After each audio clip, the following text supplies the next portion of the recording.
निर्मला सीतारमण द्वारा ओला और उबर कंपनियों पर की गई टिप्पणी वास्तविकता के करीब है। दिल्ली, मुंबई जैसे शहरों में 2 और रखने वाले घरों में यानी 2 से 4 रखने वाले घरों में भी कारें कम होती जा रही हैं। टोनी सेबा स्टैनफोर्ड यूनिवर्सिटी में व्याख्या है कि दुनिया भर में व्याख्यान देते हैं। उन्होंने किताब भी लिखी है, clean disruption of energy and transportation. वो अपने व्याख्यान की शुरुआत अक्सर एक पिक्चर दिखा के करते हैं।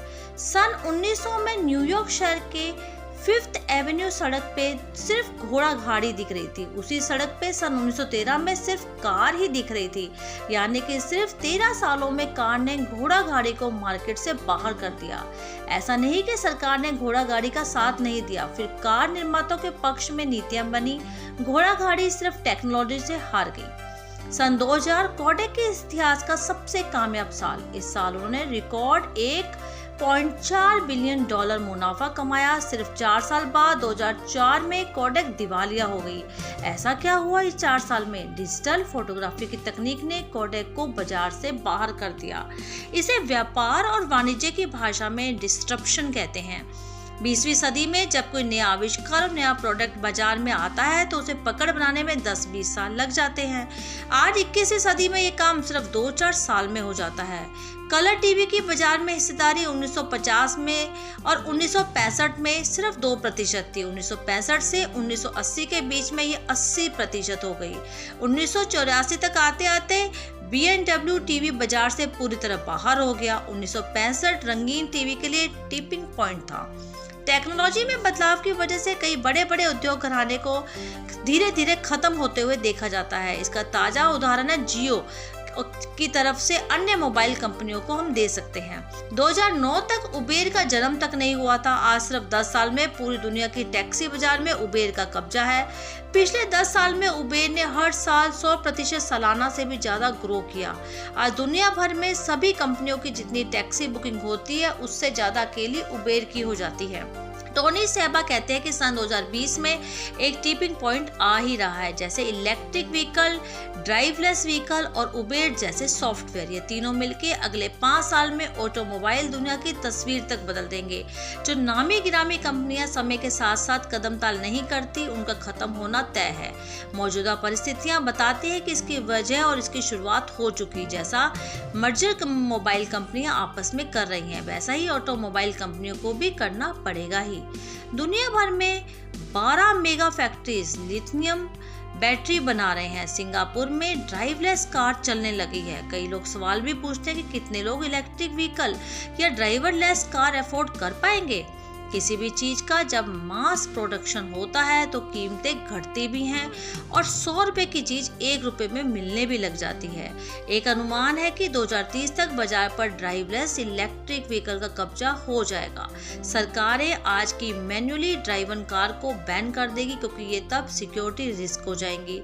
इसके अलावा 2030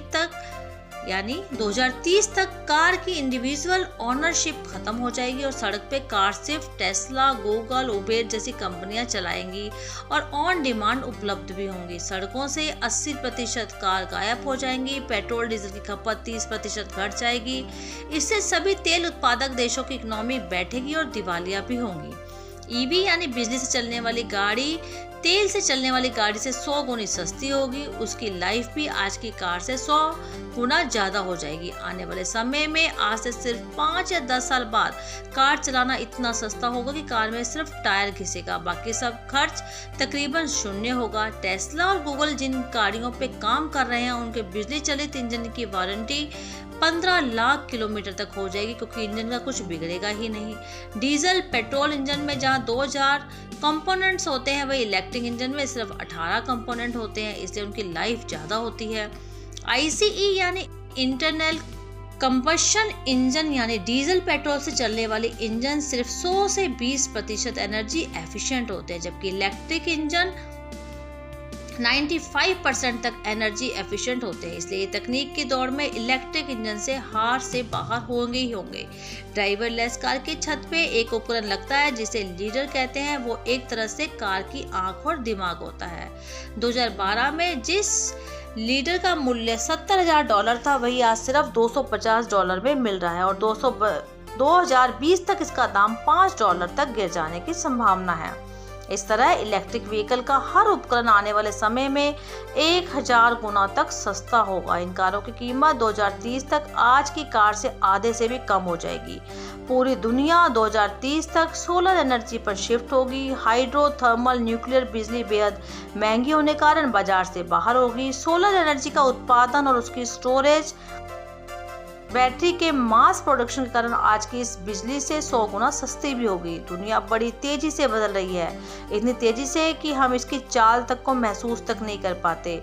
इसलिए आने वाला समय इंडस्ट्री में कोई नया प्रोडक्ट, कोई नया सॉफ्टवेयर आ रहा है या नहीं, इसका हमें पता तक भी नहीं चलेगा और सब कुछ बदल जाएगा। आर्थिक मंदी को देखने का नज़रिया भी बदलेगा, सोच भी बदलेगी। तो आने वाले समय में कार की रूपरेखा सब कुछ बदलने वाली है। अगर आपको ये जानकारी अच्छी लगी तो D5 हिंदी को अवश्य सब्सक्राइब करें।